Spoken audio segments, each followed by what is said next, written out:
Hello mice welcome back. അപ്പോൾ നമ്മളെന്ന് പരിപാടി എന്ന് വെച്ച് കഴിഞ്ഞാൽ ഈ പറയുന്ന പുതിയ മോഡൽ ബലേനകളിലും അത് ടൊയോട്ടയുടെ മിക്ക വണ്ടികളിലും ഓട്ടോ അൺലോക്കിംഗ് സിസ്റ്റം വരുന്നുണ്ട്. അത് മിക്ക വണ്ടികളിലും ആക്റ്റീവ് ആയിട്ടില്ല കിടക്കുക. അതായത് നമ്മളിപ്പം വണ്ടിയിലേക്ക് നേരെ വന്നിട്ട് നമ്മളെ ഇഗ്നിഷൻ സ്വിച്ച് ഓഫ് ആയി കഴിഞ്ഞാൽ നമ്മളെ വണ്ടീൻ്റെ ഈ ഡോറ് തന്നാൽ അൺലോക്ക് ആക്കണം. പക്ഷെ അത് തന്നാൽ എല്ലാ വണ്ടിയിലും വരാറില്ല. അപ്പോൾ അത് നമ്മൾ എങ്ങനെ ആക്റ്റീവ് ചെയ്യുക എന്നുള്ളത് കാണിക്കുക. നമ്മൾ നേരെ പോയിട്ട് വണ്ടി ഇഗ്നിഷൻ ഓൺ ആക്കുക.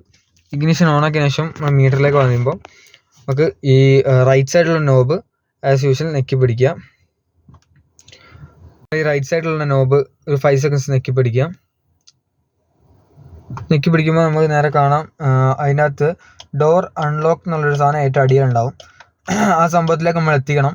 എന്നിട്ട് ഈ 5 ഡോർ അൺലോക്കിലേക്ക് എത്തിച്ചതിന് ശേഷം നമ്മൾ ഓട്ടോ അൺലോക്ക് എന്നുള്ള സംഭവം പോയി ക്ലിക്ക് ചെയ്യാം. അപ്പം അതിനകത്ത് ഓഫ് എന്നുള്ളതായിരിക്കും കാണാം. അതിനകത്ത് ഇഗ്നിഷൻ ഓഫ് സിങ്ക് എന്നുള്ള സംഭവത്തിലേക്ക് നമ്മൾ എത്തിക്കുക. അത് എത്തിച്ച് നമ്മൾ കൊടുത്തു കഴിഞ്ഞാൽ അത് ഓക്കെ ആയിരിക്കും.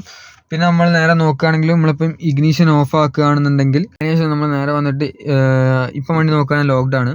നമ്മളിപ്പം ഇഗ്നിഷൻ ഓഫായി കഴിഞ്ഞാൽ നമുക്ക് ഇവിടെ ഡോർ ഓപ്പണായി കാണും. അതാണ് ഈ ഓട്ടോ അൺലോക്ക് സിസ്റ്റം ഉള്ളത്. ഇപ്പോൾ എല്ലാ വണ്ടികളിലും ഉണ്ടാവും, പക്ഷേ എല്ലാ വണ്ടികളും അത് ആക്റ്റീവ് ആയിക്കില്ല. എല്ലാവരും ആക്റ്റീവ് ആക്കിയിട്ടാണ്. അപ്പോൾ അതാണ് ചെറിയ വീഡിയോ. അപ്പോൾ ഓക്കെ, ബാക്കി നാളെ.